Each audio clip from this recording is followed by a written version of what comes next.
राज्यसभा सांसद किरण चौधरी ने कई मुद्दों पर जी मीडिया के साथ बातचीत की है।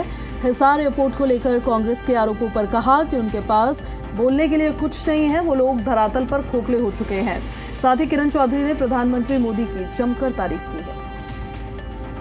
राज्यसभा सांसद किरण चौधरी हमारे इस समय मौजूद हैं, हमसे बात करते हैं। राज्यसभा में आपने कई बार देखा, हरियाणा जुड़े कई मुद्दे आपने उठाए थे। हाल है कि मुद्दों की बात करें तो हिसार एयरपोर्ट का मुद्दा जो है वो भी काफी गरमाया रहा राजनीति में। हरियाणा की राजनीति में हिसार के सांसद की ओर से कई बयान आए, कांग्रेस की ओर से कई बयान आए। क्या कहेंगे इस पूरे मुद्दे को लेकर, जिस तरह के आरोप कांग्रेस की ओर से लगाए गए हैं एयरपोर्ट को लेकर कि जमीन खराब की है, पैसा खराब किया, जो वादा किया था अंतर्राष्ट्रीय एयरपोर्ट का वो नहीं बनाया, एरोड्रोम बना दिया एयरपोर्ट के हिसार के अंदर, क्या कहेंगे? देखो, जो भी इस तरह की बातें कर रहे हैं ना, वो जो है ये सत्य बात बिल्कुल नहीं है और वो लोगों को जो है भ्रमित करने की बातें कर रहे हैं। और उनको खुद को जो है ये बात का एहसास है कि इतना बड़ा काम हुआ है और वो काम जो है माननीय प्रधानमंत्री जी के कर कमलों द्वारा जो है उसको उद्घाटन करा गया। वहाँ से विधिवत जो है उड़ान बढ़ी गई जो अयोध्या गई और उस पहली उड़ान जो है, और उसके बाद माननीय प्रधानमंत्री जी ने वहाँ पर शिलान्यास करा सेकंड टर्मिनल का।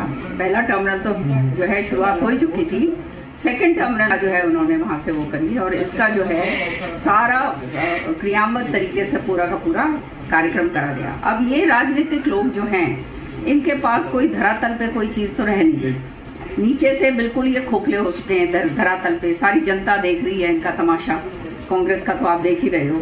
तो ये इन हालातों के अंदर अब इनके पास कुछ रहा है नहीं, तो इस तरह की अटपटी बातें कहते हैं, जब सत्य ये है कि सामने नजर आ रहा है, प्रत्यक्ष को प्रमाण की क्या जरूरत है। नेता विपक्ष का चुनाव तक हो नहीं पाया कांग्रेस में, लेकिन सरकार के भी कई काम प्रभावित हो रहे हैं। कई संवैधानिक नियुक्तियां भी पेंडिंग हैं जो नेता विपक्ष की मौजूदगी में होती हैं, कई कमेटियां बनती हैं, तो सरकार का भी काम इससे प्रभावित हो रहा है, लेकिन कांग्रेस अपना फैसला अभी तक नहीं कर पाई। तो आप कांग्रेस के हाल चाल रंग ढंग तो आप देख ही रहे हो। अब जैसे फॉर एग्जाम्पल इंफॉर्मेशन का कमिश्नर है और दूसरे हैं, उसके अंदर एक कांग्रेस का जो है नेता प्रतिपक्ष जो है उसका वो होता है। इसी तरह से बहुत सारी ऐसी जो कमिटीज हैं जिसको नियुक्तियां हैं जिनके अंदर जो है वो केवल तब हो सकती हैं जब कांग्रेस का उसमें नेता प्रतिपक्ष जो है चुना जाए। कांग्रेस के अंदर अब कुछ जब रहा नहीं, धरातल पे पूरी तरह से ये स्पष्ट तरीके से खत्म हो चुके हैं। एक बाप बेटे ने कुंडली मार के बैठी हुई हैं, दूसरों को आगे आने नहीं देते हैं और जो है दो बारी मतलब बजट सेशन एक सेशन निकल गया। ये लोगों के प्रति जो है इनका काम करने के लिए संवेदनशील नहीं है। अब तो ये आपस की बस मैं और मेरा और कितनी लड़ाई लड़ लो, कितना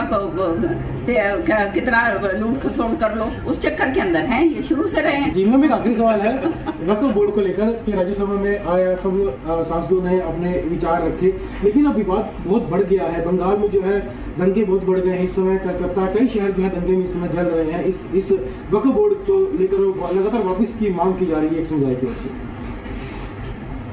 इतने सालों तक 75 साल हो गए हमारे देश को आज़ादी मिले और जो हमारे मुसलमान भाई हैं यहाँ पर आप देख रहे हो उनकी स्थिति क्या है। इनको इंटीग्रेट करके इनको ये समुदाय भी ऊपर आना चाहिए, लेकिन इनके खुद के नेताओं ने चंद, सबकी बात नहीं मैं कहती, चंद लोग ऐसे थे कि जो इनको ऊपर नहीं आने देना चाहते थे और मिलाई जो है मोटी मोटी खुद खा रहे थे। अब ये जो है ये वक्फ के ऊपर जो इतना ये जो शोर मचा रहे हैं, ये खाली वो लोग हैं जो जिनकी मिलाइयाँ खाना बंद हो रहा है, समझ रहे हैं। इसका ऐसा काम माननीय प्रधानमंत्री जी ने करा है जो आने वाले समय में यही समुदाय उनका धन्यवाद करेगा। वीडियो जर्नलिस्ट राहुल दीवान के साथ विजय राणा, जी मीडिया, चंडीगढ़।